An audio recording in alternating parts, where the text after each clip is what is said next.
The proceeding will start shortly.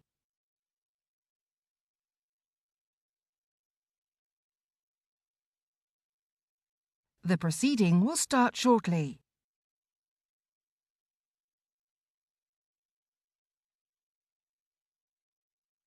The proceeding will start shortly.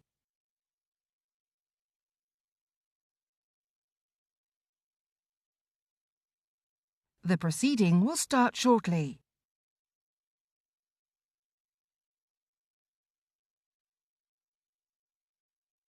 The proceeding will start shortly.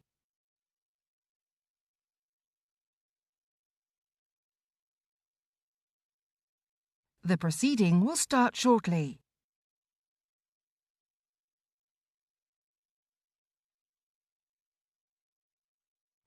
The proceeding will start shortly.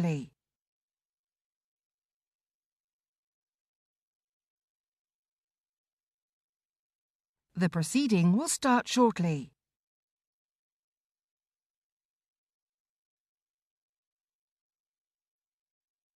The proceeding will start shortly.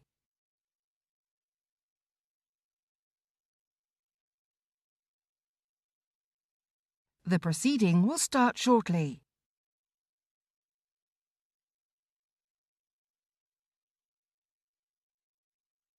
The proceeding will start shortly.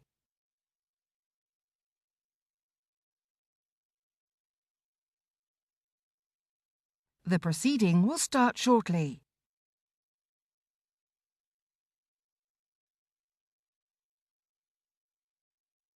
The proceeding will start shortly.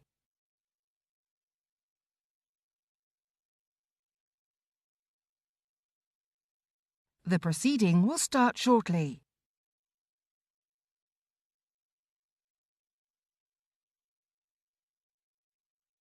The proceeding will start shortly.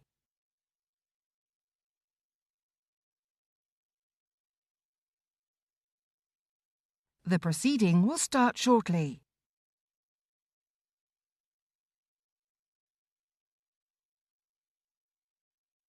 The proceeding will start shortly.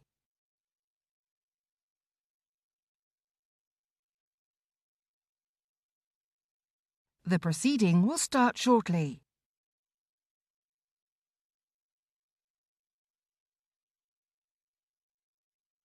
The proceeding will start shortly.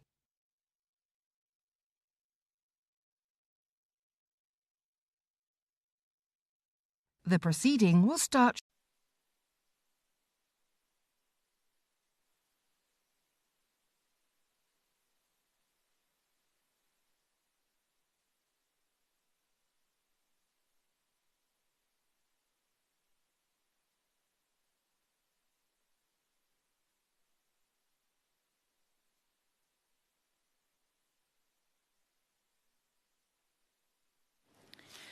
Order.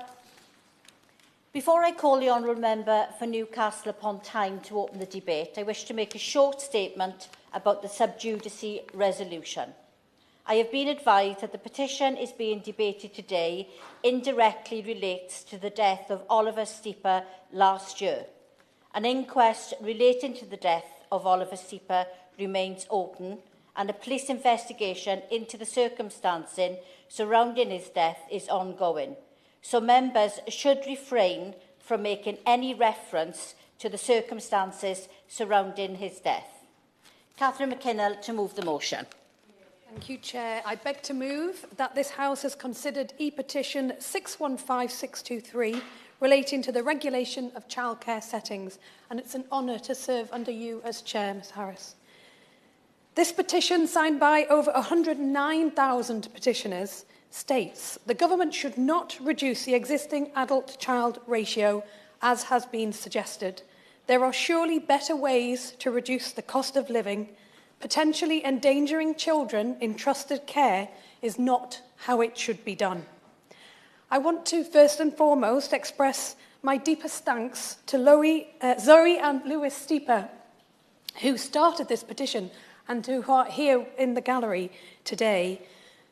Zoe and Lewis recently lost their son, Oliver, following an incident that occurred at his nursery, and I want to convey my deepest condolences for their loss. On hearing the government's proposal to reduce childcare ratios in nursery settings, Lewis and Zoe started this petition to challenge the government's thinking.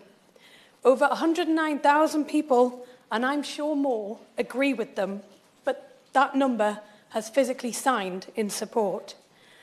I also want to put on record my admiration for Zoe and Lewis in being such powerful advocates on this issue, despite how unimaginably challenging it must be, and for taking the time to speak to me ahead of this debate. I also would like to thank the Early Years Alliance, the National Day Nurseries Association, and the Education Policy Institute for sharing their expert insights in preparation for this debate. We all know, and I hope that's why we're in this room, that a functioning early years system is fundamental for driving a flourishing society and for driving our economy.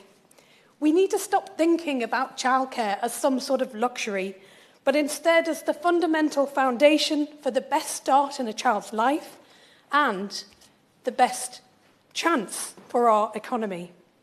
Quality early education is a key determiner for important life outcomes for children. For parents too, access to childcare can shape their future as parents, allowing them to flexibly choose if and when they want to work. Yet when we look at which developed countries have the highest childcare costs, the UK consistently ranks highest on that list, among the highest. And parents are really feeling it. A recent survey by Pregnant Then Screwed found that these costs have forced 43% of mothers to consider leaving their jobs and 40% to consider leaving work. I mean, is it just not absurd that during an unprecedented cost of living crisis, our economy bumping along the bottom, and families with young children cannot afford to go to work? Our childcare and early years system is broken. It needs transforming into a modern, flexible system that will properly deliver for children, for parents, and for our economy. Now, the government have recognised this issue, or they certainly claim to. In July, the Department for Education published a consultation on its proposals to improve the cost, choice and availability of childcare. And these plans include making regulation more relaxed surrounding the care of 2-year-olds in early years setting. Current rules for these settings require at least 1 member of staff per 4 children aged 2. Under the government's proposals, these childcare ratios would allow 1 staff member to care for up to 5 2-year-olds. And this change, ministers have claimed, will save £40 a week on childcare costs. But at what price, I think we have to ask ourselves. And whether that £40 is mythical or real. I will. Way, and she's making a really excellent speech, and can I also add my condolences to the parents of Oliver who are here today, and they're very brave for joining us. On the point about affordability and the change of ratio helping matters, does she agree with me that 86% of providers have already said that the current government funding for 3- and 4-year-olds doesn't cover their costs anyway? So changing the ratios is an absolute red herring, and it won't then be passed through to parents who are struggling with the cost of living. And more importantly, and she referenced the Education Policy Institute, actually all the evidence shows that the fewer number of children to adults in the earlier setting, the better their learning outcomes, which helps then reduce that attainment gap she talked about. Well, I absolutely agree with everything the Honourable Lady said, and I think she put what I'm about to say in a much longer time frame very succinctly. But, you know, for Oliver's mum and dad, for early years experts, for the 109,000 people angry enough about this to sign a petition, and I suspect most parents, these are vital regulations that help to protect the safety of children. And I think everyone will agree that the provision of childcare comes with immense responsibility. From playtime to lunchtime to cleaning and changing, there are ever-present risks of hazards when children are at play. Now, I'm a mother of 3, and I can't imagine safely looking after 4 2-year-olds other than keeping them in a contained space with limited opportunity for physical movement, no play, and away from all hazards. And of course, early years staff know these risks and they spend every working hour protecting children from them. But there's genuine apprehension that this may not be possible under the revised ratios. This sense of acute concern came through in my conversations ahead of this debate. The warnings from early years experts couldn't have been more stark. Deregulating childcare ratios in the current context without significant other changes in training and funding will put the safety of young children at unacceptable risk. Staff are reportedly already leaving the sector because of the stress and the overwhelming sense of responsibility to protect the best interests of children. Relaxing childcare ratios would heighten the potential for an accident to happen, and it would increase the chances of an accident leading to an emergency. And parents share that fear too. Thank my honourable friend for giving way. And before I start my intervention, just to pay tribute to Lewis and Zoe for their bravery in being here and supporting us as well. My honourable friend is talking about the physical dangers that children could be in, and I'm sure she's about to get onto the mental health impact on children as well.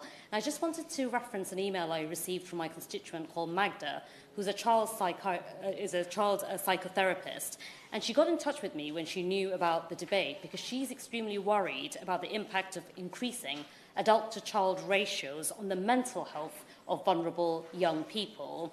Following the pandemic, the lockdowns and the cost of living crisis, Magda wrote to me and said that these plans are expected to worsen her patients' mental health and will add both demands to private and the NHS clinics that she works in. I wondered if my honourable friend wanted to talk a little bit about the impact of budgetary savings on the mental health of our children. I absolutely agree with my honourable friend. I think the evidence shows, and I will go into more detail, of the potential impact on the mental health and the well-being and development of children as a result of these changes.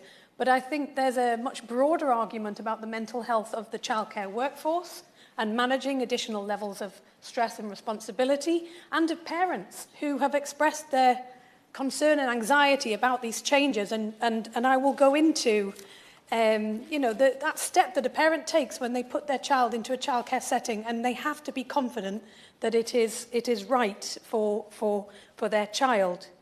In response to a poll conducted by Pregnant Then Screwed about these proposals, one parent commented, and this very much goes to the point my honourable friend raised, "My child has severe allergies, and at current ratios, I couldn't cope, more than the current ratio, I couldn't cope with the anxiety of something being missed." Another shared similar concern, saying, "This absolutely terrifies me. I've been so upset thinking about them being busier. What happens if they make a mistake with their food? What happens if they have less time to watch over them while they're eating? What happens if one of them gets sick?" Chair, when parents take their child to nursery, they trust that they will be provided the best possible care, and they trust that our whole system will prioritise the safety of their children. And parents understandably feel that these current proposals risk betraying that trust. Because it's not just a child's well-being that deregulating childcare ratios would endanger. It would jeopardise the quality of early years for many children and create a postcode lottery of early years quality depending on the parent's ability to pay. Early education is vital for our children to have the best start in life.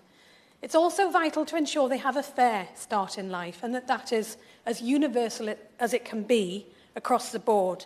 And the evidence consistently proves that a child's cognitive development and social behavioural outcomes are largely determined by the early years input that they receive. Quality early years education requires that staff are able to give each child the right care and attention, that they're able to identify a child's individual needs. It means children feeling safe, secure, and able to learn with well-managed risk-taking, which is inherent in any play-based activities, so that a child can independently learn, discover, explore, and play. Yet all of these vital aspects of early years learning risk being lost at the expense of fewer adults per child to oversee them. Adults would have less time to pay individualised attention to each child, harming potentially that ability to build those strong relationships. Indeed, the government's own research found that lax ratio regulations would lead to poorer quality provision. Staff would have fewer opportunities to identify special educational needs, leading to later diagnosis and poorer outcomes in later life, something that the government's own SEND review warned against. 90% of members of the National Day Nurseries Association highlighted this as a specific concern. And it would also limit the ability of early education to improve social mobility, giving it is the most disadvantaged children that are likely to lose out from these changes. We risk creating a two-tier system in which families who can afford the least have no choice but to send their child to a 1 in 5 setting and receive a lower standard of care and education. That's not levelling up. In the review of structural quality in early years setting, the Education Policy Institute was clear. The evidence on child-to-staff ratios is fairly conclusive. Having fewer children per staff leads to better children's outcomes, as it provides the opportunity for more individualised attention and leads to better teacher and child behaviour. You could almost say it's child's play. It's fairly obvious. In its response to this petition, the government said it would not compromise on high-quality early years provision for our youngest children. But, Chair, expert opinion and evidence on this issue is conclusive. Changes to early years ratios could put the development of children at risk and exacerbate that disadvantage gap. And petitioners are particularly concerned about the timing of these proposals, given the specific challenges, as raised by my honourable friend, that young children have faced as a result of the pandemic. Ofsted has repeatedly warned of the serious impact that COVID has had on early learning and development over the past 2 years. Its most recent report showed children are lacking the expected communication and motor skills. They have reduced independence and are often being referred for additional support. Now, more than ever, children attending early years settings need more individualised care, more support, more stimulation, but these proposals will deliver the exact opposite.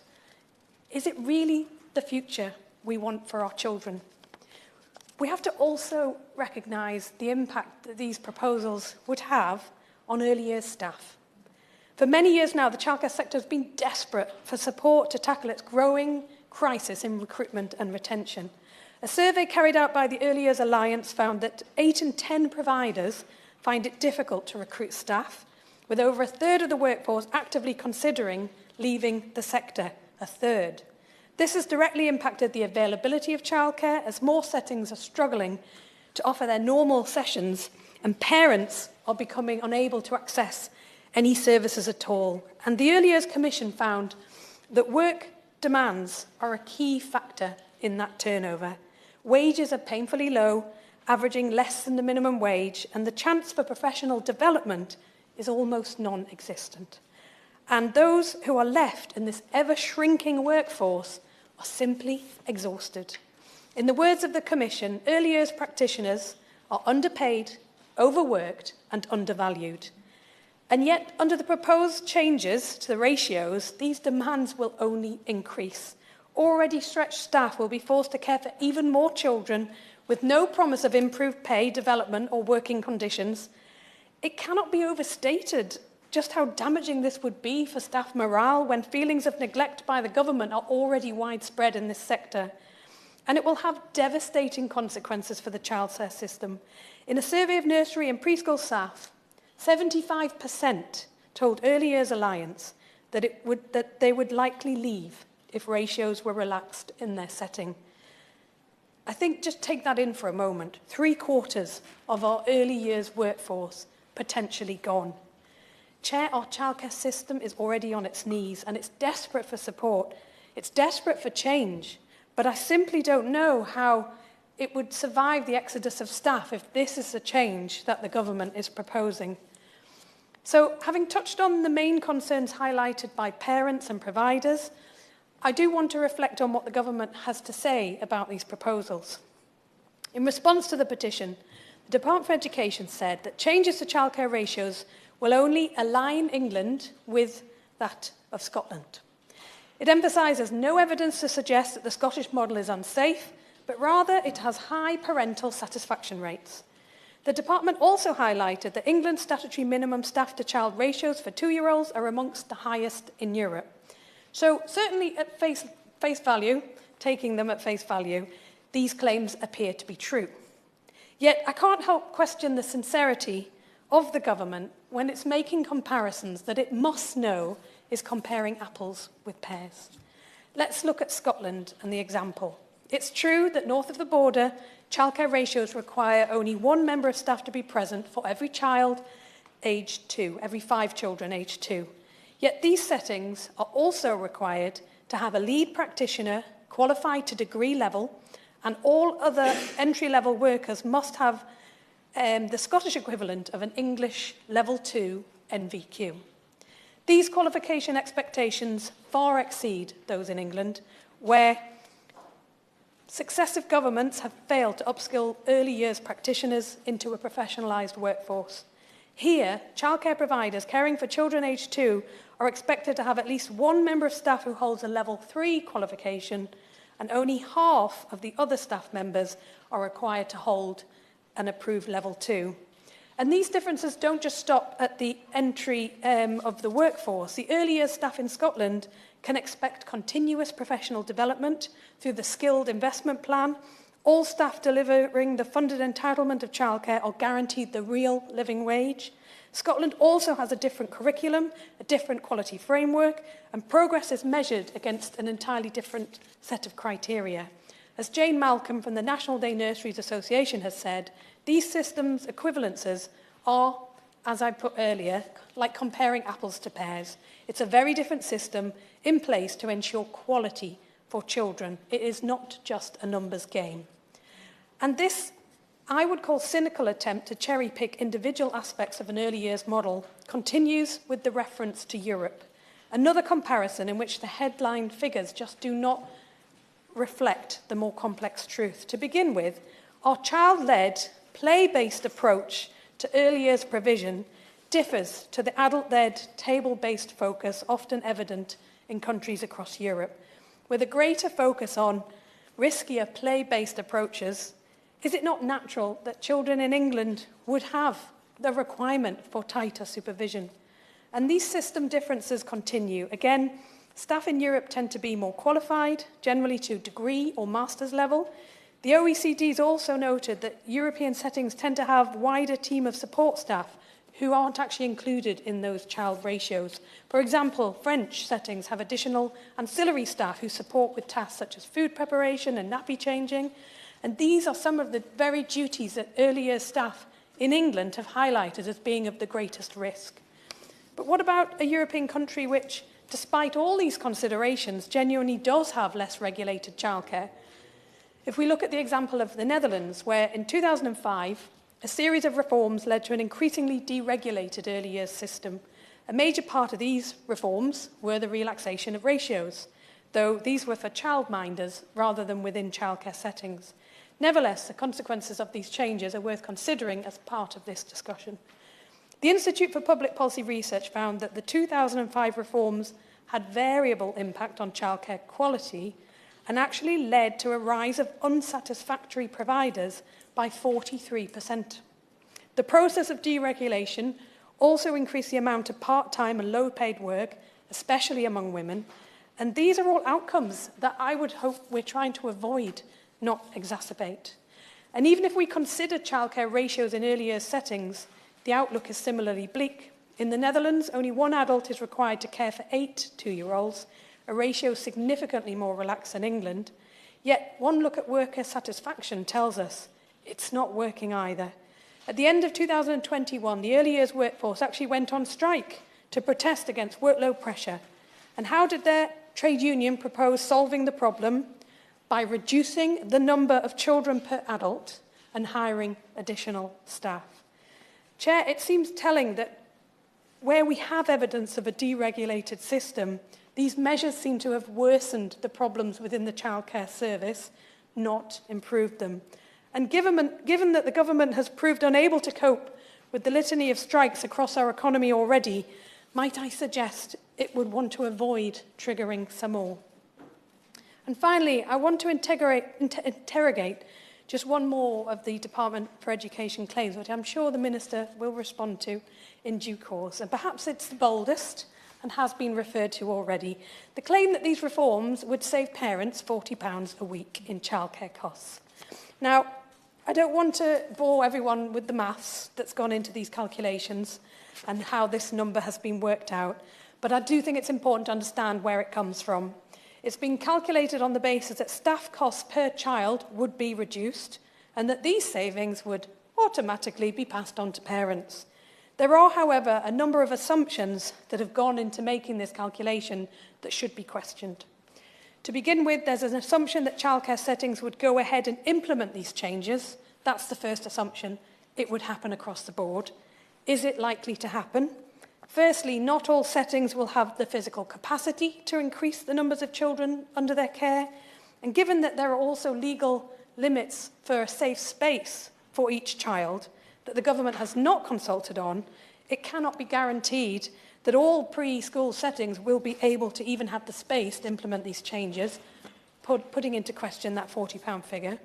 We also know from the reaction to this petition that the early years sector is really opposed to making these changes, and it's reflected in the statistics. Already around half of providers are not working to maximum ratios as they currently exist. 74% of providers told the National Day Nurseries Association that they wouldn't implement the reduced ratios, and around 9 in 10 preschools told the Early Years Alliance that they were opposed to the principle of relaxing ratios altogether. Yet the problem is, and the government might argue that leaves choice in the system, but the reality is that some providers will feel forced to relax their ratios against their better judgment. Extreme financial pressures are crippling the sector, and it's possible that some settings may have no choice in order to stay open. Yet, even in these circumstances, the very worst case scenarios, it's unlikely that those savings would be passed on to parents. Indeed, just 2% of nurseries and preschools believe that they would be able to relax the ratios and then reduce their fees. 2%. Providers are grappling with inflation and the costs associated with a government which has knowingly unfunded this sector for many years. Many do not have the financial capacity to even open full-time.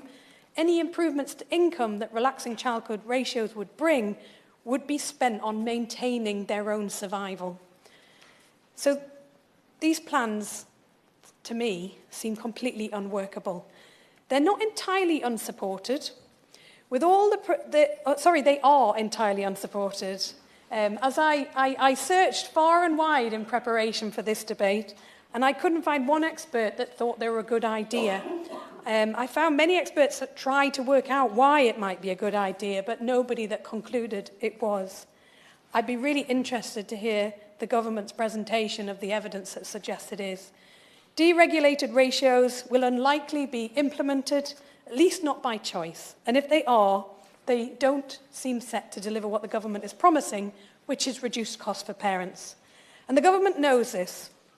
Indeed, when speaking about these proposals, the former Children's Minister said, "The ratios change in and of itself is no silver bullet, nor panacea or magic bullet. It's not going to significantly change costs because what we don't expect is settings to routinely or religiously go to 1:5 ratio. So you have to question the point of the proposals if it's not even going to achieve the government's stated aim, and whether it just looks like a sticking plaster on a gaping wound in our childcare sector in order just to say that they're doing something. So as I draw to a close, I want to revisit the subject which I opened up with, a childcare system in crisis. Our early years provision, it's not working. I think we can all agree on that. It isn't working for families, it isn't working for providers, and it isn't working for our economy. Parents are facing such extraordinary costs that they have been unable to go to work. Providers are being pushed into debt with rising numbers of closures. The overworked and underappreciated workforce are at breaking point, and children risk being denied the best possible early education. Childcare is a vital social and economic infrastructure. It's as important to our country as the roads, rail and our healthcare system, but it's crying out for support, and we're in desperate need of a system that truly reflects the modern life of families in this country and meets those demands. Yet, if this is the only solution that the government is offering, it does not give much hope for the future. Deregulation of our childcare ratios risks the safety of our children, it jeopardises their development, and it could engender a workforce crisis bigger than the sector is already facing. The proposal is premised on falsehoods and misleading comparisons, and the likelihood that they would even be implemented is very doubtful.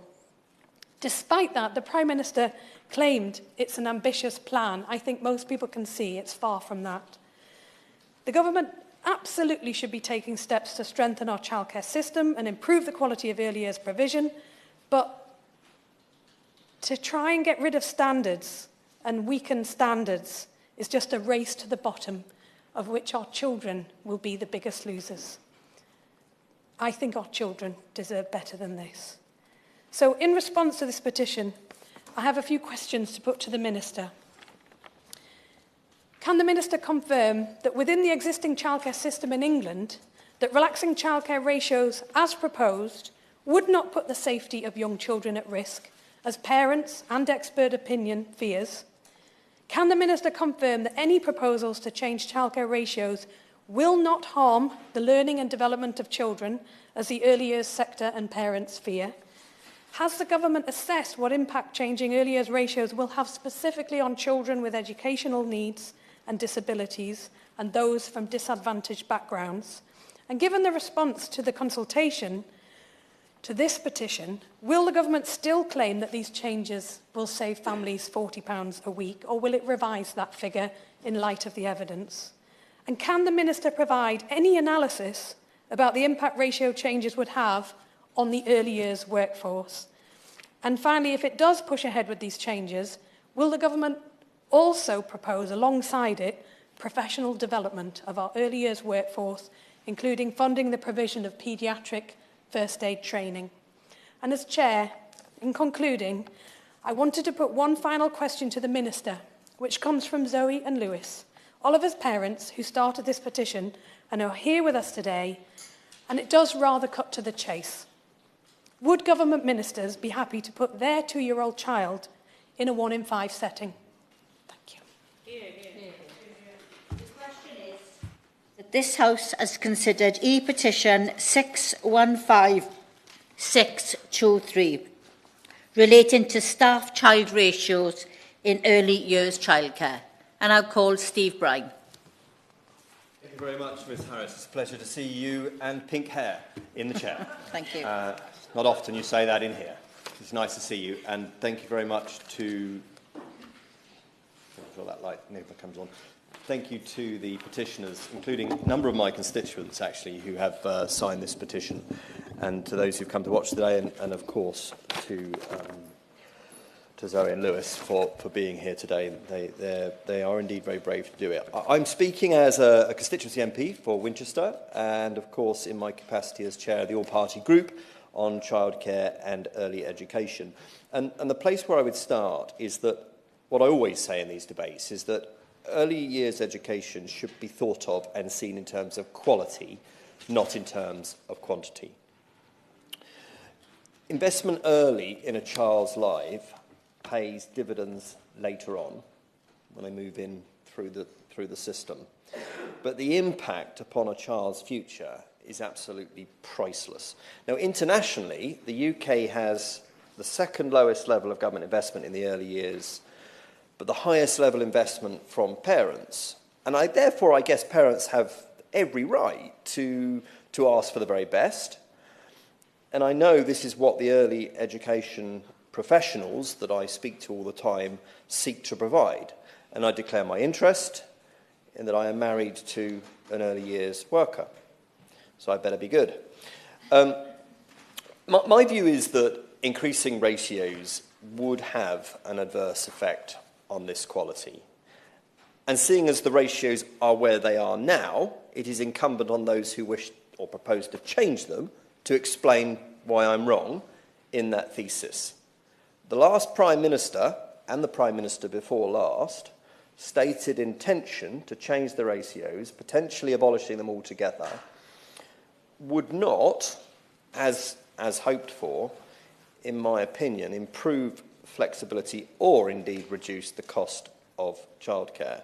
Research from Coram suggests that a full-time nursery for children under the age of 2 costs almost 66%, so two-thirds of a parent's weekly take-home pay in England. Therefore, if the proposed reforms, as the Honourable Lady from Newcastle upon Tyne North set out in her excellent opening remarks, if they are to save money for parents in the cost of living crisis, a perfectly sensible and laudable aim, then the evidence to back that up has to be laid before us, and the government has to show their workings out to that. I'm not deaf to these arguments. I'm perfectly willing to hear them, and I'm perfectly happy to see those figures. But see those figures, I must. So early years settings have expressed concerns to me and those of us on the all-party group that relaxation of staffing ratios raises the risk of accidents for young children due to fewer staff needing to provide the same quality of care to potentially a greater number of children. Of course, former Minister. Can I thank Matt Holmes for everything that he does for the early years sector, and also add my condolences to those of others, to Zoe and Lewis, for their tragic loss. In my constituency of Chelmsford, people really do want to have outstanding childcare, and they, like others across the country, really care about the safety of their children. As a mother who once had 3 under 4, I know what tight ratios mean. But people are also concerned about the affordability of childcare. So does he agree with me that when looking at the issues of international comparisons on ratios, one should be trying to compare the apples and apples? You've got to look at not just the staffing numbers, but also the investment in qualifications. And does he agree with me that the Minister is right to be looking at the ratios, but doesn't need to make sure that these comparisons are done on a level playing field, taking into account all those other considerations too? Yeah, well, I thank the Minister for her intervention. And I would absolutely agree with that. And of course, as set out in the opening speech, it is very different in Scotland. There are different qualification levels. Also, of course, in Scotland, practitioners have to register with the Scottish Social Services Council in order to work in early years. And they have to commit to continuous CPD qualification levels to do that. The hourly rate is also higher as well. So I do think it is different. I mean, and she referred to that there, having had 4 children. I only have 2. But yes, it's about the qualification, but it's also simply a numbers game. It's also simply about having the eyes on the child. When our 2 were, they are 12 and 15 next week. It's a busy month. When we had 2 small children, my wife and I would divide and rule. We had a 1-to-1 ratio. When we were looking after their cousins, that ratio went up, and it was more challenging. So why on earth and clearly I'm not suggesting a 1-to-1 ratio in early years, but why on earth we would want to go the other way in that setting where they are 5 days a week for potentially 7-8 hours a day? I question it, but as I say, show me the money, show me the evidence, show me the workings out, show me the savings, and then we can make an informed judgment. Now, just to continue, there are concerns among the providers and parents about the settings having the capacity to support children with any additional needs, and who may need more rather than less time with these educators, such as children, of course, with SEND. And I know the Minister's going to touch on this in her remarks. My fear, and their fear, is that a further ratio reduction would reduce the capacity and then the parental confidence even further, potentially driving more exclusion in early years education. And the other point is that the current staffing ratios, Ms Harris, reflect the requirements on facilities and space set out in the Ofsted framework. It's very clear. It would therefore be troubling if the department contradicted the guidance of the official regulator. And here's a question for the Minister. If we were to proceed with this, do the Ministers intend to consult, therefore, on changing the Ofsted framework? Because, of course, that would then require a statutory consultation. Now, I've said that good early years education is vital to supporting our young people to develop. And Ofsted has identified children aged 2 to 3 as needing a particular focus on speech and language to build necessary communication skills for later in life. More children per staff can only mean less time per child. Why is that particularly acute right now? Because young children who started nursery this September have not had the socialisation skills due to the pandemic that my children had in the years before they started in early years education. So I would suggest that that is even more important than ever right now. Some figures. 52% of early years staff say their workload and a lack of work-life balance are a cause of stress or unhappiness for them. You know, staff are under pressure. I hear that every night at home. And they tell me they're worried with the time they're able to give each child in their care with existing ratios. So we do face a staffing challenge in the early years sector. Staff are leaving the sector, many choosing careers in retail for fewer hours but similar or even greater levels of pay. Data from University of Leeds shows a net loss of workers from the sector post-pandemic above and beyond the usual churn of staff. And I often make this point that the dog sitters in my area are often paid more than the people who look after our most precious asset. Dogs are precious too, but they're not our children. On Saturday, Ms Harris, I was out in my constituency talking on the doors, talking to constituents. I spoke to a lady in Winchester who said that she was very worried about the nursery round the corner. And I won't identify it for obvious reasons, because they're losing the key worker that looks after her young daughter. And it's very disruptive to her young daughter, and she's very worried about this. The reason they're losing that key worker is because she's going to work in an office job, because she can get paid better and probably have a lot less stress. This is a reality of life, and as the new minister, obviously she's a constituency MP as well, but as the new minister gets out and about into the sector, I dare to say I think she will hear that more and more from people that she meets in the sector.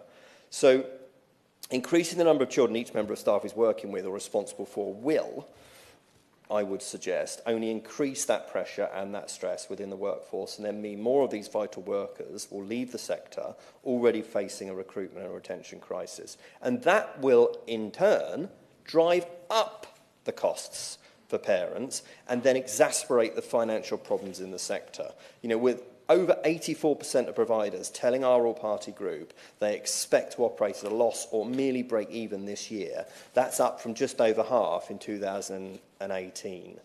So, you know, nursery and early education providers say that it's more difficult to recruit, and some 20% of childminders tell us they didn't think they'd be working in the sector in 6 months' time. So many of these people, they are concerned about working with new ratios and what they would regard as potentially unsafe conditions. One nursery worker wrote to me saying that the changes to ratios gave her nightmares. It's like an episode of Crime Watch. While another said she was, quotes, extremely concerned about the additional pressure on staff, both physically and emotionally. And I've seen some figures that suggest almost 2/3 of practitioners could leave the sector if ratios went in the wrong direction. And this isn't just a figure. This is parents across the country who will be unable to find good childcare and early education for their children to enable them to go to work and feed the workforce challenge that we have in many, many other parts of the economy. So, you know, this is not just a childcare story. Childcare is to the economy what social care is to the NHS. We don't get this one right, the economy slows down. And heaven knows right now we need the economy to speed up. We need growth. So staff are referencing workload, they're referencing stress, they're referencing burnout as key concerns in their role.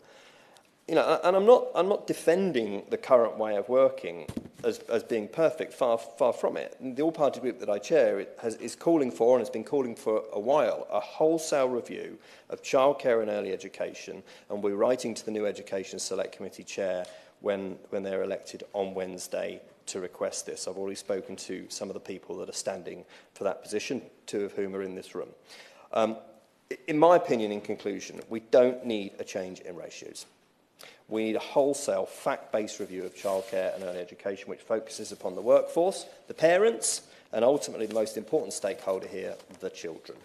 I would suggest that, Ms Harris, our children deserve absolutely nothing less, and I would invite the new Minister, who I've already spoken to about this. I congratulate her on her position. She's a thinker and a serious person, and I really look forward to working with her, but I would respectfully ask her to meet with us as all-party group ASAP, and we'll look forward to that conversation. Thank you.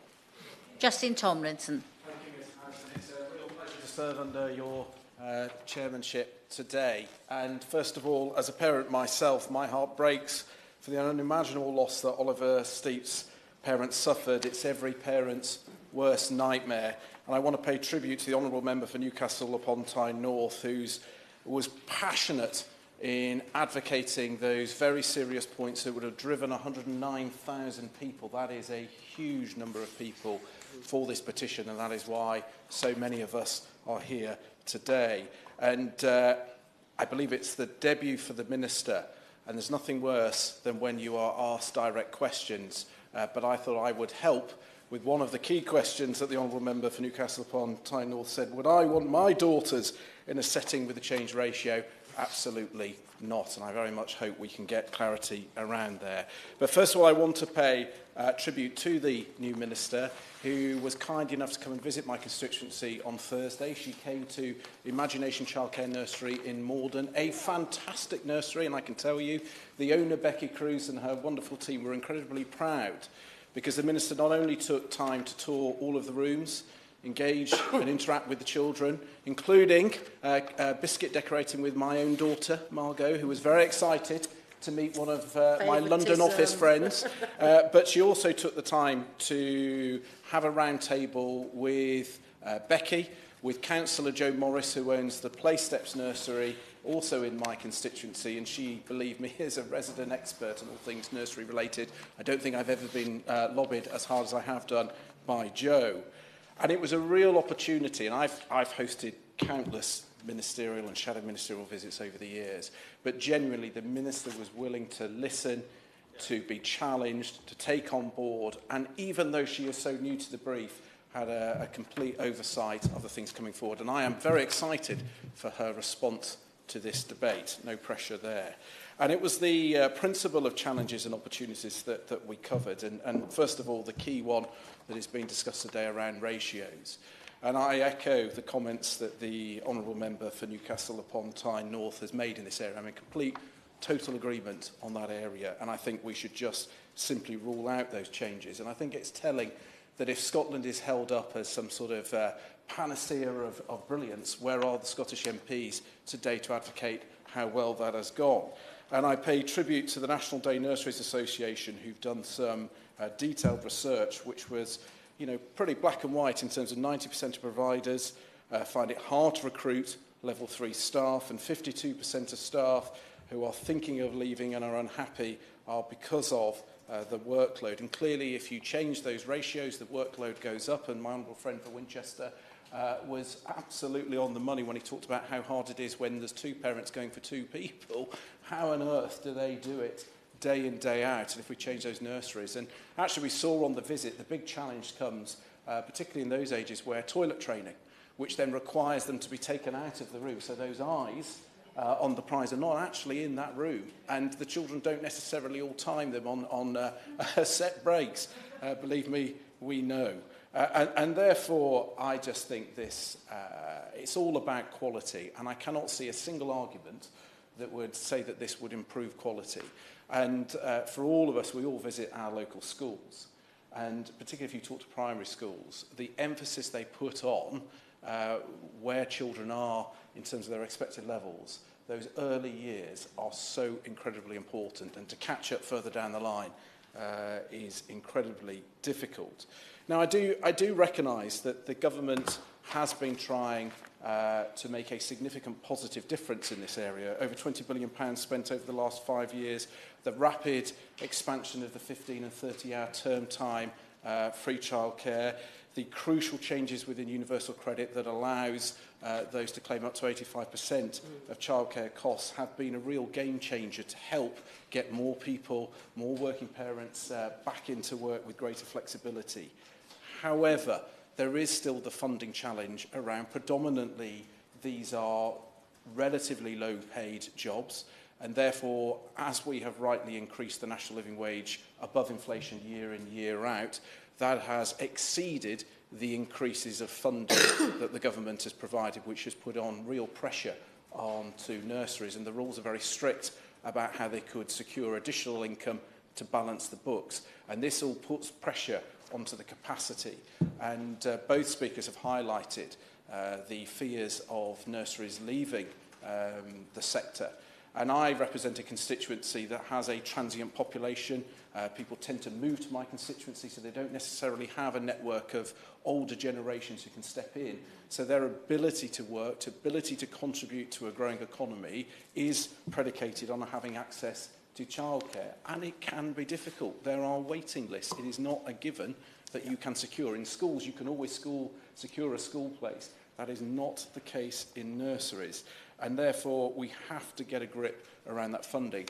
And the way we can do that, and the Minister needs to do some digging in some cupboards, because back in 2017, there was an independent review on the cost of childcare and impact on providers that was meant to be published, but has not yet been seen. And I would suggest that would be helpful in identifying exactly what is needed around the funding to make sure there is a sustainable and positive footing for nurseries to remain and, crucially, expand.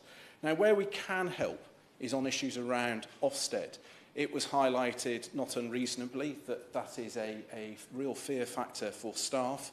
One day every 4 or 5 years they will be reviewed. It transpires not all children perform with the tasks that they're presented with on the days where the inspections come on, which puts big pressure onto the nurseries who could have had 364 days in the rest of the year where all of those tasks went really well and looked good to an inspector, but on the day they come in, that can then make a crucial difference. And there was a feeling in our roundtable discussion that there needed to be greater consistency so that when the inspections came in, everybody knew what was expected and then they would be reviewed on that. A greater emphasis, or perhaps a sole emphasis, around safeguarding to make sure that that is the priority, and just giving the whole system that confidence that it is consistent and fair, and that those nurseries who are doing an amazing, wonderful job are then recognised for that.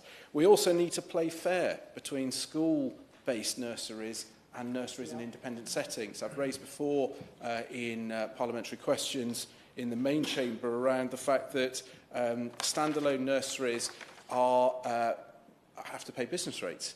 Yet if a nursery is based in a school setting, then they don't have to pay business rates. And yet a standalone nursery surely is an educational setting because it's Ofsted rated. And so that is inconsistent and unfair. And one nursery that I visited, this equated to around about £100 per child that could be going into providing additional support, and that could be a big, big difference. And also, it is a limit on their ability to expand, because if you have multiple nurseries, then that actually is caught altogether in your business rates size in terms of whether you can then apply for the discounts. So again, some nurseries will then not seek to expand to avoid that. Another big ask, and I know the Minister is very passionate around this area, is around providing actual support that nurseries need. Nurseries are fantastic at childcare provision, but increasingly with a greater awareness, and I say this as a former Minister for Disabled People, around SEN provision, additional supports that children will need. And they are crying out for the advice so they can do it right. The guidebooks don't necessarily give definitive guides to every sort of unique circumstances that are presented to them. And again, on that round table, we heard of, in some cases, delays. There was one example of a delay of 6 months to get training on how to use the EpiPens. So in reality, a nursery would either have to take the risk or would have to say to that child, and crucially those parents, we can't take on your children for 6 months with the consequences were there.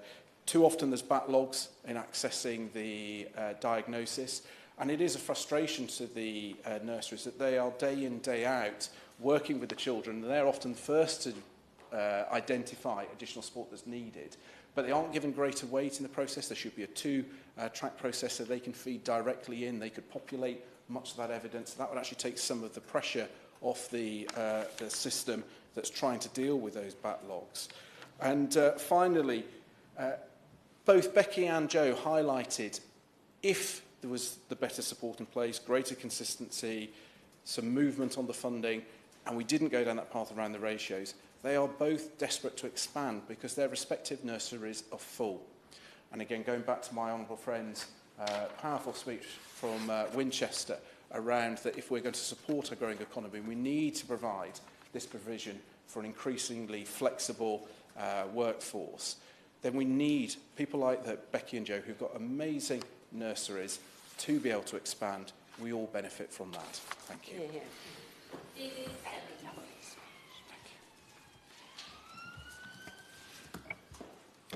Thank you very much, Ms Harris. A pleasure to serve with you in the chair today.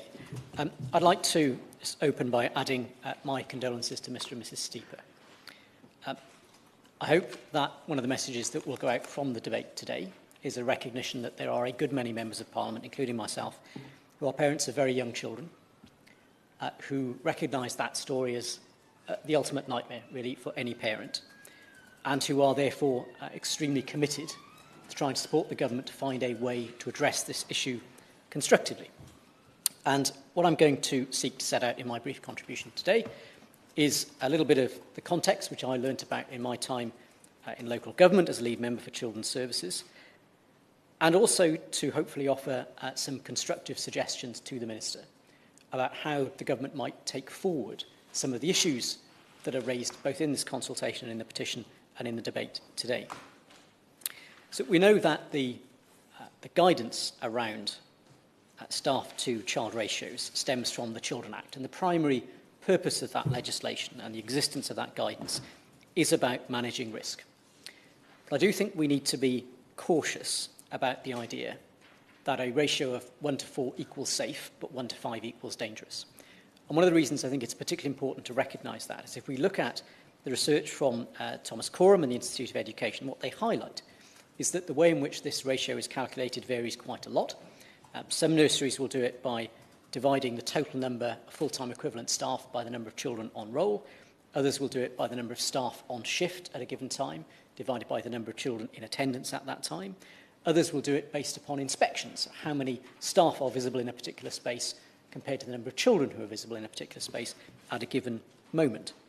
Now, all of those things are valid ways of calculating the ratio, but they do give quite significantly different variations in the numbers of adults and children who are physically present. And as many have highlighted in the contributions so far, there is a world of difference between some of the staff I met at my children's nursery, provided by the London Borough of Hillingdon, who had 30, 40 years experience in childcare, who had been on every conceivable training course when it came to everything from paediatric resuscitation to emergency treatment through to handling various complex medical conditions, with those who may be doing their first day in the job as a childcarer. So I think it is right that when ministers, and I know ministers of all parties have been under pressure for many years to make the money go further, that they look at this, that we do consider that context, that actually this is not as exact a science as perhaps some would like to think.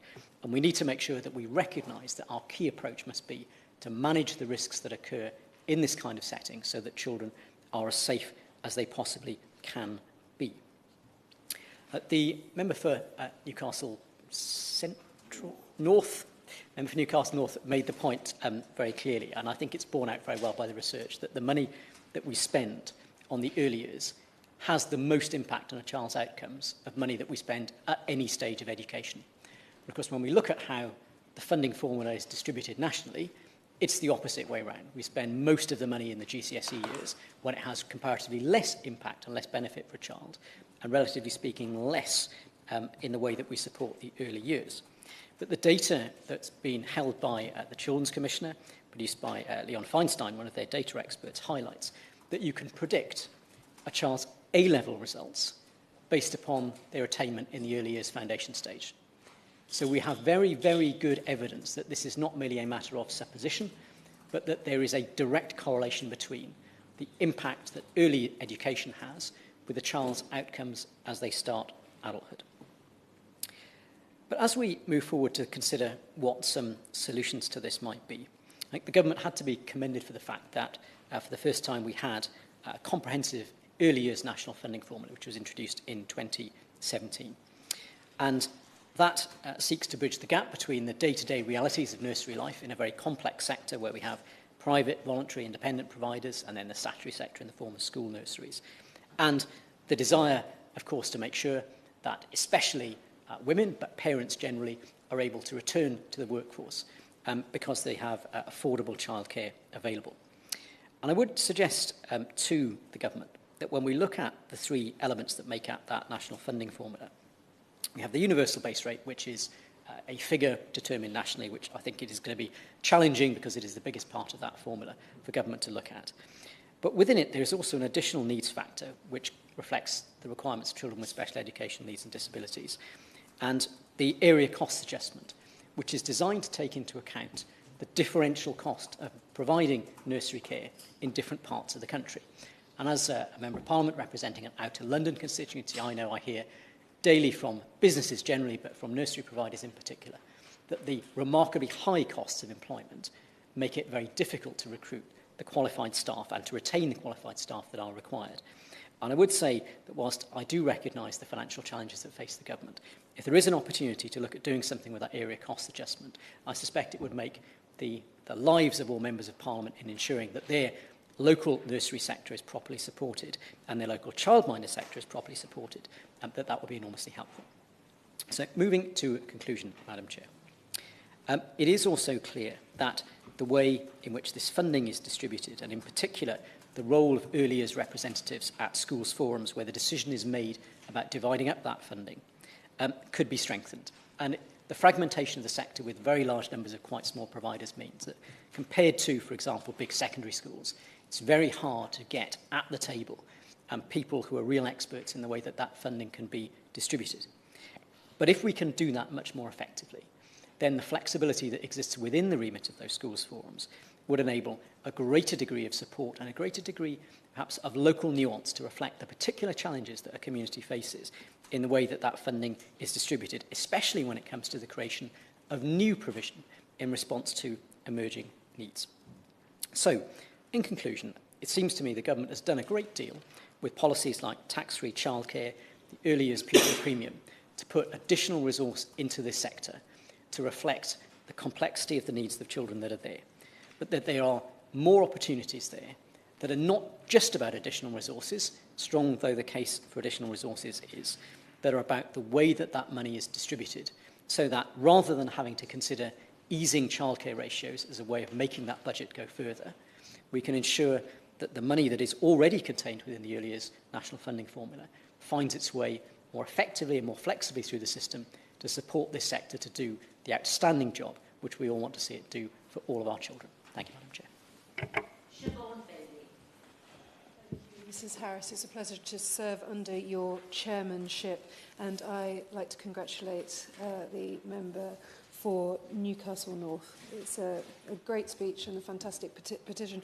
I mean, my notes here say don't cry, so I might. But Zoe and Lewis, honestly, your aim, I watched your BBC interview, I know your aim is so that we've got Oliver's memory and you've enshrined in Hansard repeatedly today. But the fact that you're able to use strength or find strength to try and help others from your grief is absolutely incredibly inspiring. Don't cry. So, I have been campaigning on childcare for as long as I have been an MP. I have now bothered 3 Prime Ministers, 4 Chancellors, one of them is now the Prime Minister, and I know they all care deeply about this. I want to see action, and I don't think it's right to criticise the government for looking into the issue of childcare ratios, and I'll come to that in a moment. But it is also right that we should be reforming the childcare system.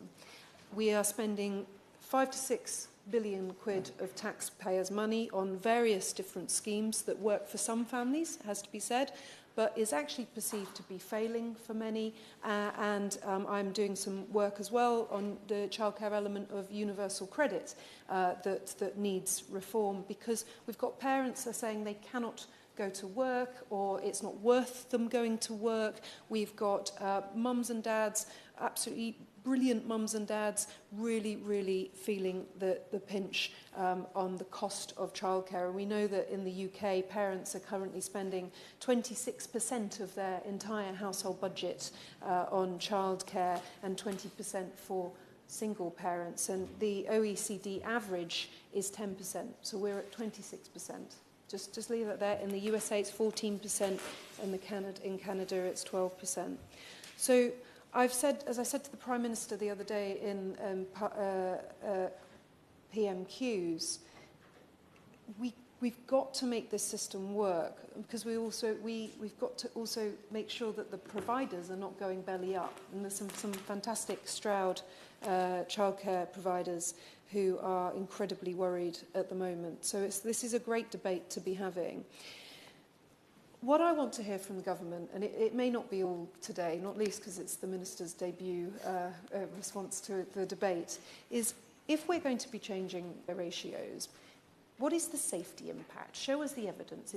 It's evidence, safety. And I know that she's looking carefully at that. Is a change to the childcare ratios going to reduce fees for parents? Is that actually going to happen? Will it increase salaries for early years staff? Because that is something that we desperately need in this area.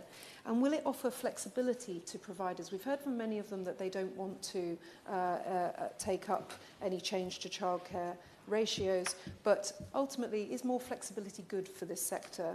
I'm personally concerned about changing ratios now due to the issues we're facing in the workforce, but I do want this issue flushed out, because it's been going round and round and round in circles since at least 2013, when Liz Truss was in the minister's position, and we know that Boris Johnson, previous Prime Minister, wanted to look at this. And on the surface, Johnson and Truss are right. England does have stricter ratios in comparison to other countries. For children aged 2, the ratios are from 1 to 8 in France and Canada, to 1 to 5 and 1 to 6 in Australia and Japan, respectively. And there's no limits at all in Denmark, Germany, or Sweden. But the question has to be, as we've heard from many members of Parliament today, whether other countries have more relaxed ratios, in part because their workforce is more qualified to do so. As the challenge set by our parents here today is, it's safety first.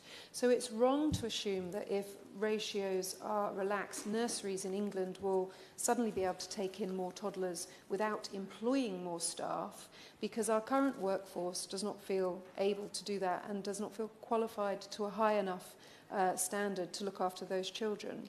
And child-to-staff ratios could also not be changed without adjusting the space ratios, as we've heard again from a number of members of Parliament today. Many providers are at capacity with the amount of children that they have in the space, and so relaxing staff-to-child ratios not automatically result in providers being able to care for more children. Nurseries would have to look at other premises, and we know the cost that they would face to do that. I mean, I've got briefings coming out of my ears on this. So these people really care about this, and I would like to thank the NDNA, Pregnant and Screwed, Quorum, Mumsnet, all who have been speaking to parents and providers around the country for an extremely long time. And Gloucestershire Pata, who wrote to me, and we've actually had a Zoom, we had a conversation about what their concerns for Gloucestershire providers. And I'll just read you a short paragraph, and it says, having one practitioner looking after 4 2-year-olds is already challenging, especially in small settings, which many are in Gloucestershire. This may mean that there are only 2 practitioners looking after 8 children in the room. The minute that a child needs in the group one-on-one care, one practitioner is occupied and the other one is off supervising the remaining 7 children. This may happen many times with the children who miss the potty, need changing, along with cleaning the area, or if accidents have happened, and children who need reassurance. And this is in addition to the routine nappy changing that take place and preparation of snacks and the myriad of other tasks which need to happen for a day to run smoothly. I was preparing to go on the BBC earlier and I was so stressed. My daughter was still in a Halloween costume when I was trying to get out of the house. And I think what the Honourable Member for Winchester was talking about, the ability to man-mark with the parent of 2 children or 1 child, is something, but I take my hat off to the early years educators who deal with multiple children. I wanted to focus on childcare ratios because that is the issue of the day. I know the Minister is completely seized by this. We've had many conversations and I am taking this constantly up to Cabinet with whoever will listen to me because we do need wider reform. So I think my message to parents and everyone here that the suggestion by government that childcare ratios should be looked at was just one part of a wider review of childcare. It was never going to be the only thing. I also think it is right that it is investigated fully so that we can flush out and understand the evidence and be with safety absolutely at the top of the agenda for that. But improving childcare is future building for our society and for our country. It's completely crucial to the economy, to get more parents into work if that's what they want to do, to improve productivity of this great country. And we must suggest that, or stop suggesting that childcare and early years is an add-on to education. You're in the Department for Education. This is year zero educators we have in our early years settings, and we have to value them and pay them and champion them as much as we possibly can. So I thank the Minister and I look forward to hearing from her as she takes her feet. Thank you. Thank you, Mrs Harris. Overruled the microphone. It's a pleasure to serve under your chairmanship, and I congratulate the Honourable Lady for Newcastle upon Tyne North for calling this debate, and indeed the family who have shown great bravery, I think, in coming forward and championing this issue in the way that they have. Circumstances of any death of that nature, of course, have to be properly investigated and deeply concerning. May I agree with one of the things that the Honourable Lady said in her opening speech, that a functioning early years system is fundamental for our society and our economy, and I profoundly agree with that. I saw during my time as Schools Minister the increasing awareness of schools as to the importance of the early years support that children were getting, whether those were in nurseries or in school-based settings, and the concern actually in our primary sector about school readiness, often driven by some of those children who hadn't had the opportunity to engage with early years provision or attend nurseries. So getting this right is absolutely crucial. And both she and my honourable friend for Stroud made the point about the UK having some of the highest costs for childcare. And I do wonder in that context if the putative, even if we accept that it's right, that figure of £40 per week, it would make a substantial difference to that overall position. I wholly agree with the Honourable Lady in what she said about the importance of one-on-one attention, of careful risk management and careful assessment of risks taken in play. And of course, all of those are arguments for having the right ratios. They're also arguments for having better trained staff and for making sure that we reward investment in the professionalisation of childcare, professional development and pathways for progression within our early years settings. And in that context, I was looking, as my honourable friend for Winchester mentioned, there's a select committee election going on. I was looking at some of the past reports of the Education Select Committee in this, and their last report on the tackling disadvantage in the early years, they talked about a lack of clarity on progression routes and apprenticeships for the sector and challenge the government to do more in that space. They talked about a lack of a workforce strategy for early years, and I recognise that the government has invested more in professional development for early years since that report was published. But I do think that there is more that can be done on that front, and it's something we need to continue to look at. I know from speaking to early years professionals in my constituency and some brilliant people who work in that space, people like Alice Bennett, who runs the Worcester Early Years Centre and started off with a fantastic farm-based early years setting just outside my patch in the constituency of my honourable friend for West Worcestershire. The passion they have for driving continuous improvement amongst their workforce. But as we've heard, in an environment in which people are being competed with the local supermarkets, raising their wages, becoming more competitive, offering flexible hours, retaining some of those great professionals is a key challenge, and making sure that we can reward the early years workforce appropriately is absolutely vital. Now, we've heard a lot about the various different ratios in different countries, and I accept part of the Honourable Lady's argument around you shouldn't compare apples with pears. It is very important to compare people with similar levels of qualification. But I remember being at the International Summit on the Teaching Profession and being grilled, actually, by a lot of international colleagues about what the ratios are in England compared to other countries. And the general consensus of education ministers from other countries was that ours were actually on the low end on this front. I think it is important we do the work, we do the research to look at what the levels of qualification need to be at all of those things and how we get this right. Part of the Labour government's original idea of devolution was we should be able to experiment with different approaches in different parts of the UK, and we should be able to learn from them.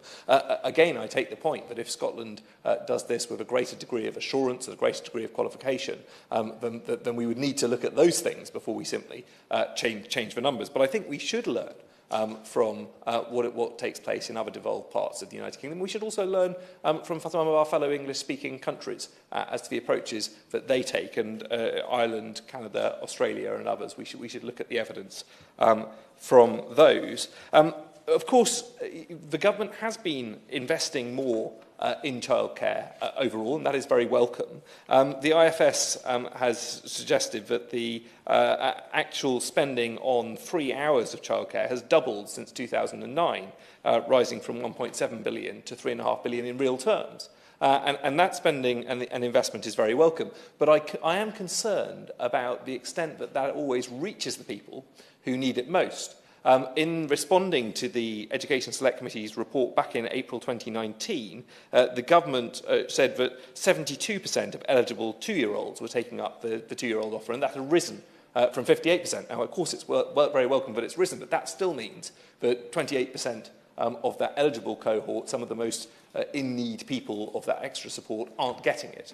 There's then the disjunction between our two-year-old offer, which is designed to support people most in need of catching up, and the 3- and 4-year-old offer, which is designed to support people that have the best chance of entering the workplace. And I understand the history of how that came about and how those initiatives were introduced for different reasons. But I think if you were starting from scratch, you would not design a system with that disjunction in it. You would design a system in order to support children and to support parents with the challenges of childcare. I think it's very important that we take a good, long, hard look at that, and I hope that whoever wins this race for the Education Select Committee, the committee will look at these issues again. I think it is timely that they should be looking at the wider issue of childcare. I certainly look forward to responding to my honourable friend's letter.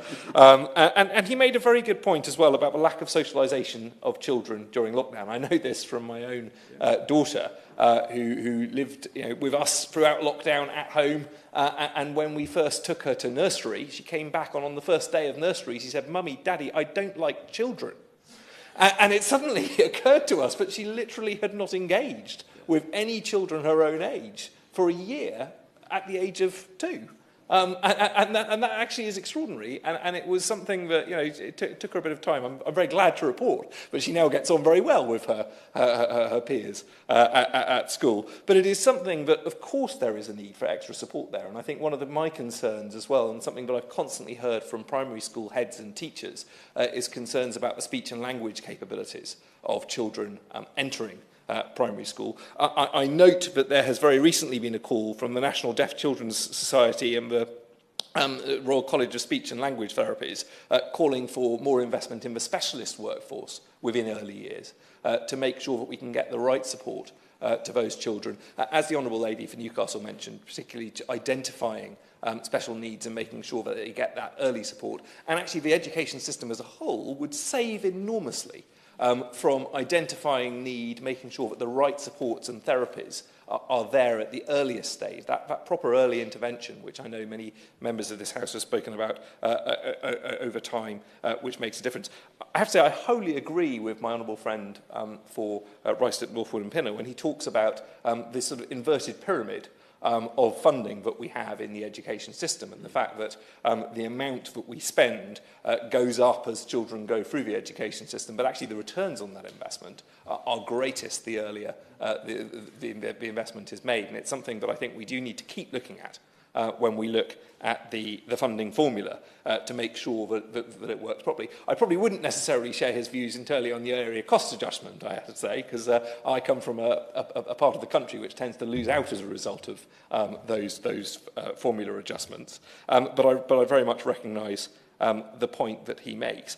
I do think we need to look at the issue of pay for early years professionals, make sure we reward the increasing levels of qualifications that many of those professionals have. And I think we absolutely do need to take a long, hard look at what we are trying to do through the tax-free childcare offer. Because in theory, this is a great offer. It's a huge amount of money which is potentially available to people, but people aren't taking it up. And they consistently have not taken it up in sufficient numbers to actually justify it. And I do worry sometimes that this is a great wheeze for the Treasury. You can say, here is loads of money going into childcare, but if it doesn't actually get spent, that doesn't benefit either the system and the childcare providers or the parents for whom it is intended. And the figures I have from, I think, HMRC themselves, but picked up in a recent report from the Institute of Chartered Accountants, were that less than 22% of eligible families are taking up the tax-free childcare for which they're eligible. So I hope that that's something which my honourable friend, the new minister, who I think is a great thinker and will do a brilliant job in this role, but I hope she will be able to challenge her friends at the Treasury on that one to make sure that this money does flow through into the childcare sector. I'm inclined to agree with my honourable friend Stroud when she says that it's right that the government should ask the question about ratios, but I think what we've heard in this debate is there is pretty heavy evidence that the answer may not be going down the route of changing ratios. It may be looking at other ways in which to support the sector and to make it more affordable and at the role that government can play in that. I would say ask the question, but listen to the evidence, Minister. Listen to the evidence from the professionals, from the people working in early years, and let's make this work for the whole country, for our economy, and most of all for the children. Thank you very much, Mrs Harris. It's a great pleasure to see you in the chair today. I'm grateful to the Petitions Committee for securing this debate today, and to my honourable friend, the member for Newcastle upon Tyne North, for her excellent opening speech. The high number of signatures on this petition indicates the very high level of concern that there is across the country about the government's proposals. And I want to pass on my sincere condolences to Zoe and Lewis Steeper on the unbearable loss of their precious little boy, Oliver, and to pay tribute to them for their courage and commitment to campaign to prevent other families from suffering as they have suffered. I hope that you know today that Oliver's name will live long in the memory and that there are many who will work for the change that you wish to see on his behalf. We have had an excellent debate this afternoon with a high level of consensus, and I want to thank all of the honourable members who have contributed to it. My honourable friend, the member for Newcastle upon Tyne North, set out the arguments very well, that the government's consultation includes no plans to increase the training or safety requirements for early years settings. She spoke of the need that young children have to receive individualised care and attention, which may be compromised through these measures. And she spoke of the impact on staff recruitment and retention, which is very pressing indeed in this sector at this time. The Honourable Member for Winchester spoke of the need to design policy for early years to deliver quality and for that framework not to be driven solely by quantity, although a shortage of places is indeed a problem in many parts of the country, and place the onus firmly on the government to explain why relaxing ratios will not compromise quality and safety. And he cited evidence from the APPG, of which he is the chair, on the concerns of the sector and the risks to staff recruitment and retention from going down this route. The Honourable Member for North Swindon also spoke about the difficulty that staff would face in safely caring for increased numbers of children if ratios were relaxed. The Honourable Member for Ruislip, Northwood and Pinner spoke about the impact that money spent on children in the early years has on the rest of a child's life, and the need really to look at that evidence in designing policy for childcare and the early years. And the Honourable Member for Stroud spoke of the need for the government to cite evidence on safety if it will go down this route, and on the ability of this policy, and it's a point that I'll come on to deliver actual cost savings to parents and to increase the pay for staff working in the sector. And she asked questions around the international comparisons that the government has cited in its consultation. And finally, the Honourable Member for Worcester spoke about the concerns that there are expressed very widely in the school sector at the moment about the increased lack of readiness, school readiness, of primary-age children entering reception. And he highlighted the disjointed nature of our childcare system and the low take-up of subsidised places that are available at the moment. The UK has the third most expensive childcare in the OECD. The cost of childcare is a major contributor to the cost of living crisis for families with children. The average cost of a 25-hour-a-week childcare place for a child under 2 years old in England is £140.68, and for a 3 or 4-year-old, the cost is £133. Earlier this year, a survey of 27,000 parents found that almost two-thirds were spending as much or more on childcare as they spend on their rent or mortgage. This is a terrible strain on family budgets, and it is holding back parents, particularly mums. ONS data this year showed that for the first time in decades, the number of women leaving the workforce to look after family is increasing. And for women aged 25 to 34 years, that increase is more than 12%. A survey by Mumsnet just last month found that nearly a fifth of parents have given up or are considering giving up work because it would be cheaper than the cost of childcare. It is also worth noting that while childcare is at its most expensive for very young children, the costs do not disappear when a child starts school. For parents to be able to sustain a full working day, preschool and after-school care are needed and often also come at significant cost. Our childcare system doesn't work for families because the costs are so high. It doesn't work for our economy as it is forcing women out of the workforce. And it doesn't work for providers either. We have seen a net loss of around 4,000 childcare providers during the last financial year.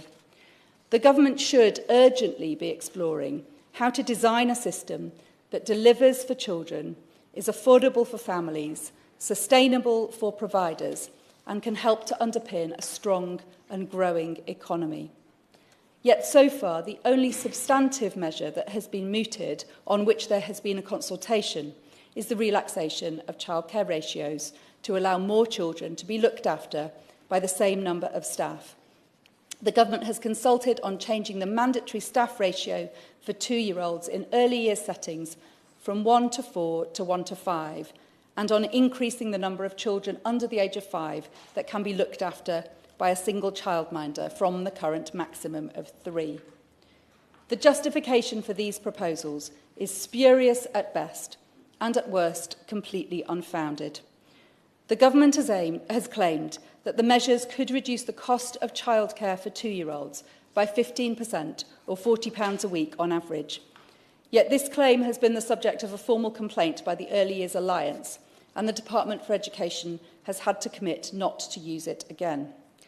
The government cites Scotland and other European countries, including the Netherlands and France, which have 1:5 childcare ratios. However, as we have heard this afternoon, none of these are like-for-like comparisons. Scotland has higher quality assurance standards around the level of staff training. In the Netherlands, where the relaxation of ratios was praised by the UK government, the reforms increased cost for parents and taxpayers, while the quality of provision fell. The policy has subsequently been abandoned by the Dutch government. And in France, early years settings use ancillary staff for tasks such as nappy changing and food preparation, who are not counted in the official ratios.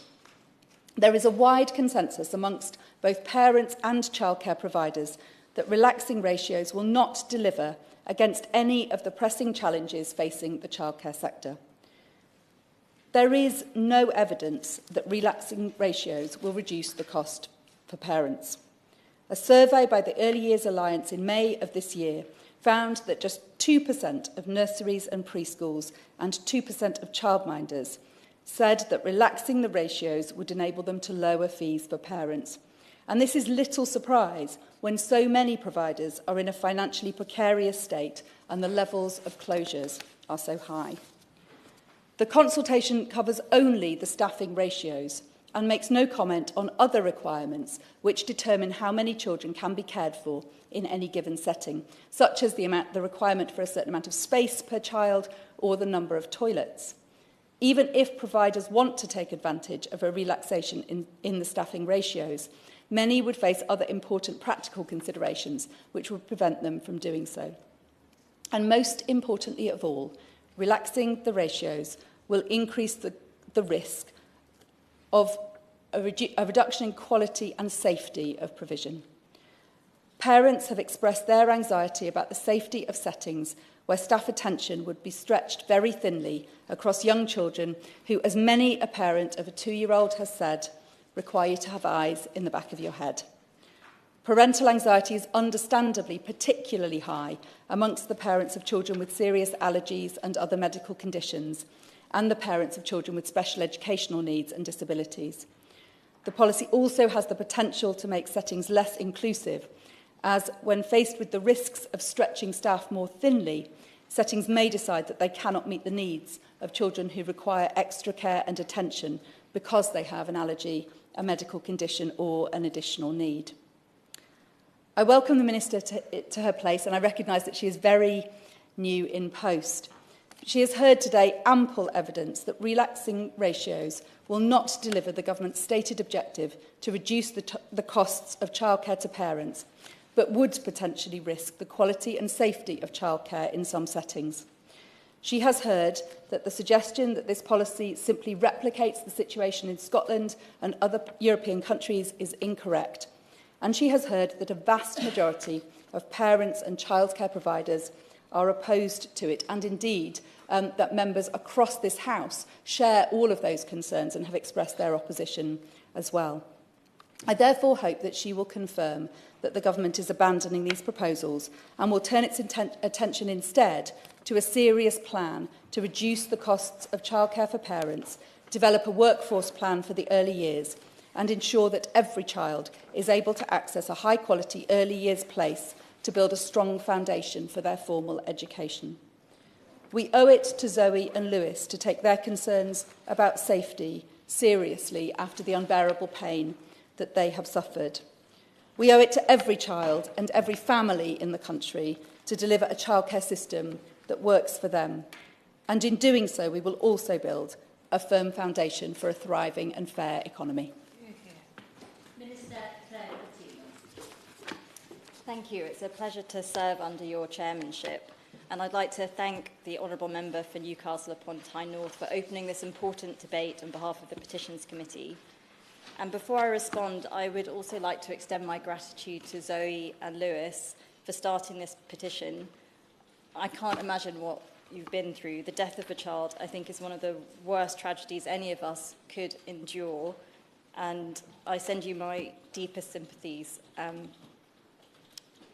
I'd also like to put on record my gratitude to all of the staff working in settings across the country. Just last week, I was with my honourable friend, the member for North Swindon, with Imagination Childcare, and we saw directly the brilliant work that they're doing to give children the best start in life. It's their skills and experience which is so vital. I know the last few years have been challenging, and I look forward to working with them all in the months ahead as we look at this really important area. I mean, the people who have spoken in today's debate, I know, are some of the most experienced in Parliament on this issue, and I've been having conversations with some of them for years, quite literally. So I am looking forward to seeing what we can do together, and I really thank everyone for their important contributions today. We can be proud of the standard of childcare in this country. At the end of June 2022, Ofsted reported that 96% of our early years childcare providers had been judged good or outstanding at their last inspection. And that's down to the hard work of practitioners, and I thank them again. I think that is something that we can be very proud of. But let me start by setting out some of the work that we are doing to date. So we've consulted on a number of changes that will provide the sector with more flexibility and autonomy. So we've spoken a lot today about changing ratios for 2-year-olds to be in line with Scotland, and I'll come on to that. But we're also looking at flexibilities for childminders for siblings-related children, and also strengthening the requirements on supervision whilst eating, which I think is particularly relevant in light of the issues discussed today. The consultation closed in September. We're looking at all of the responses, and we will publish in due course. But I will come on to some of the evidence that people have asked about. I think the heart of this debate sits safety and quality. And I want to ensure everyone that will be integral to the proposals that we put forward.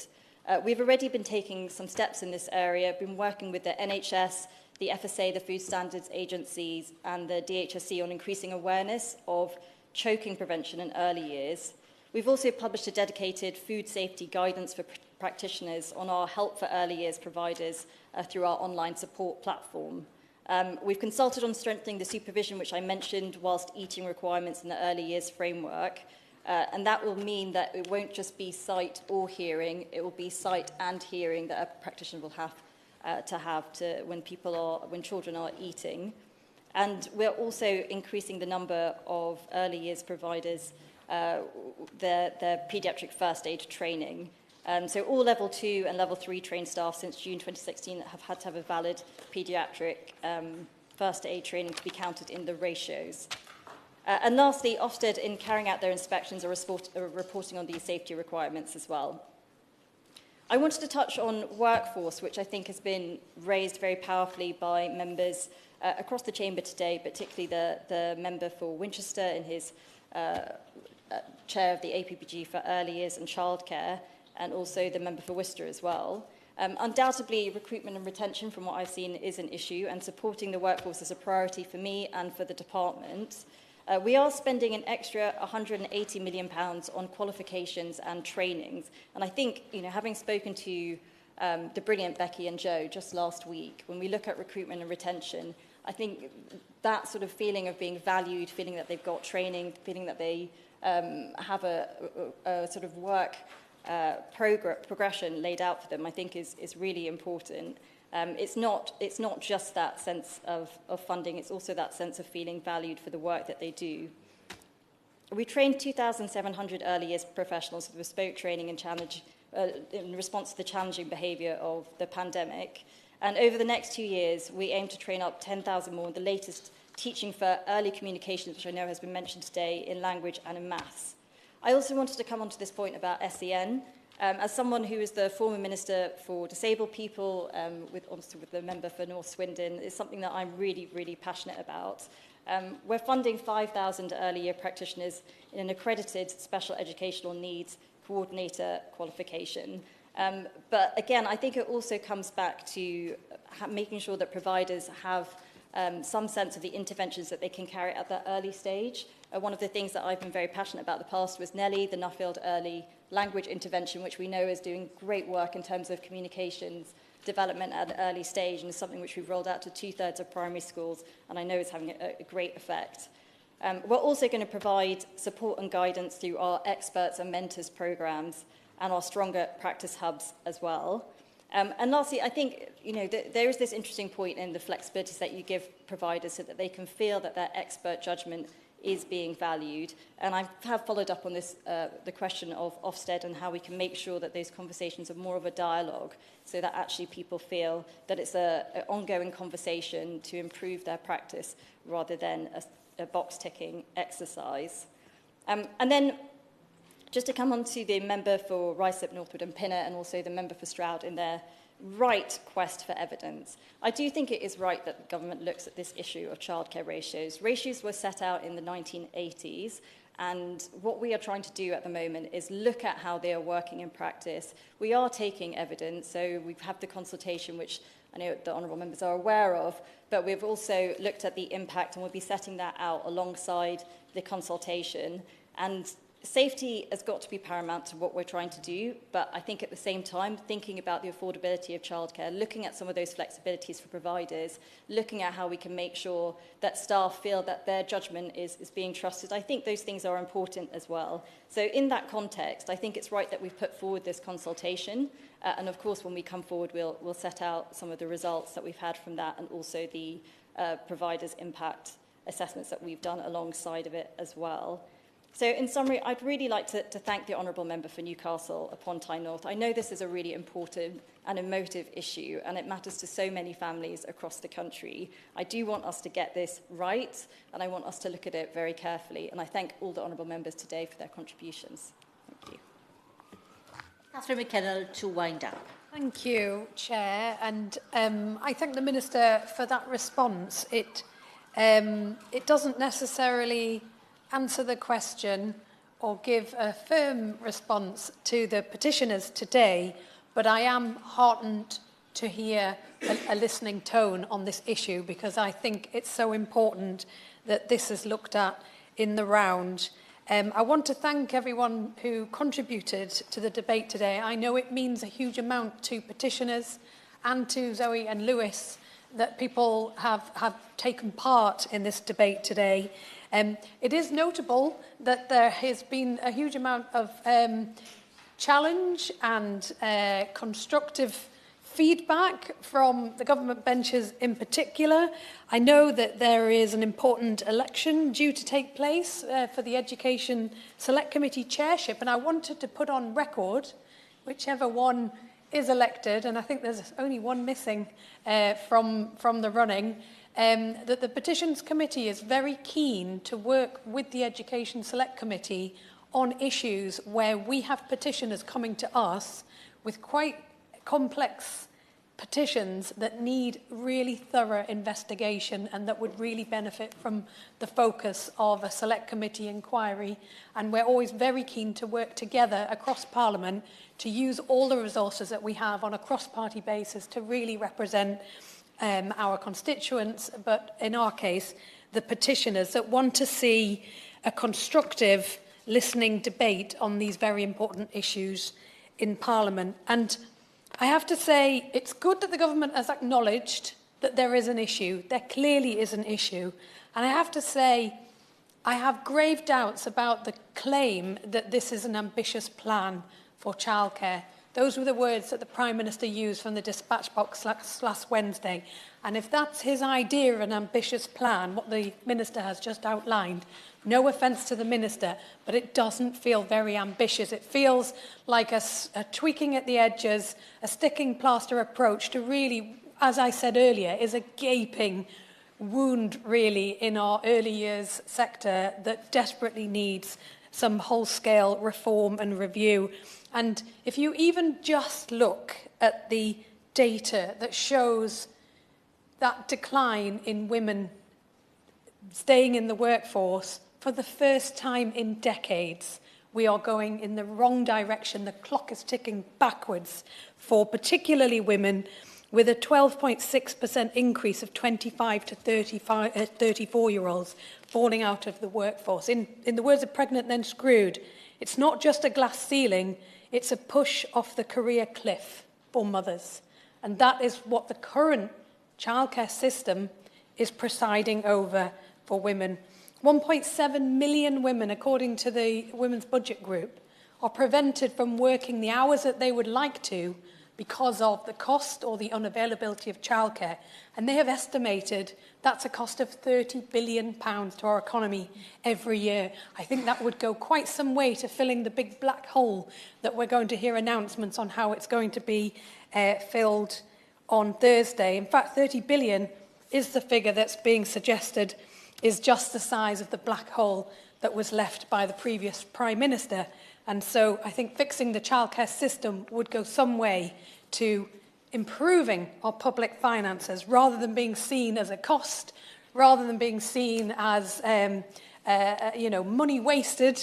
Far from it. It is money well spent if we want a thriving economy. But fundamentally, this petition was started by Zoe and Lewis because, quite frankly, I don't want to put words in their mouths, but they're horrified by the proposal put forward by the government. And I think they're determined to make sure that the government listens to the evidence, looks at this properly, and doesn't take a knee-jerk response to saying we're doing something to bring down the cost of childcare when we've seen the evidence that the proposal will not deliver the cost savings to parents that have been proposed.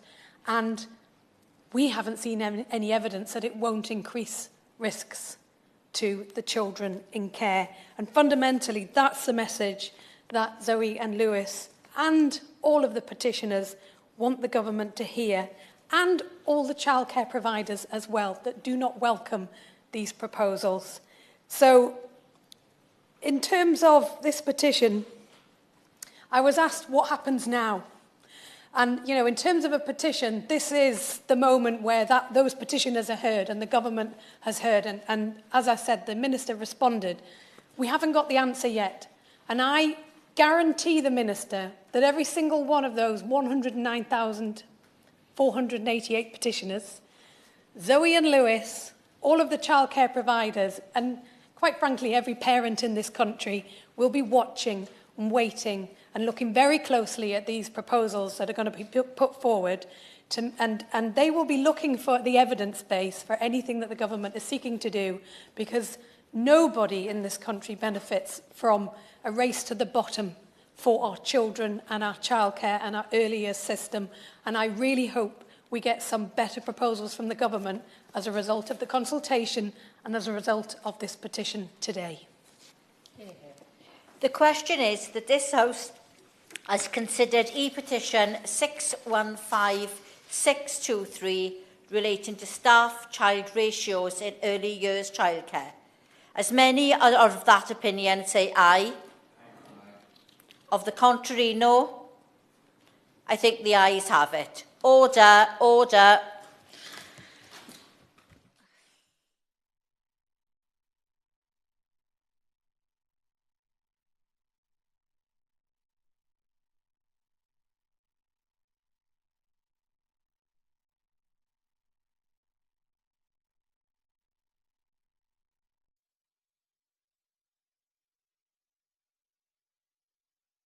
The proceeding has ended.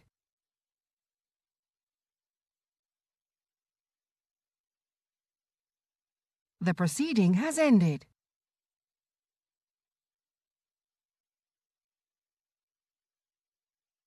The proceeding has ended.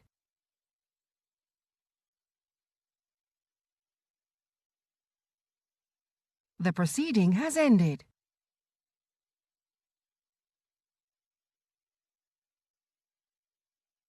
The proceeding has ended.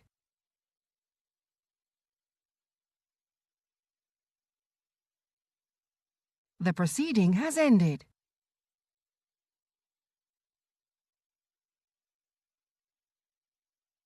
The proceeding has ended.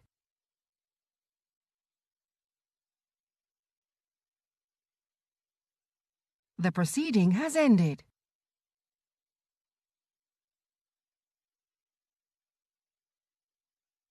The proceeding has ended.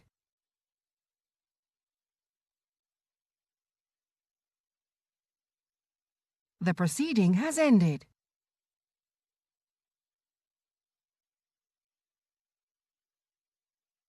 The proceeding has ended.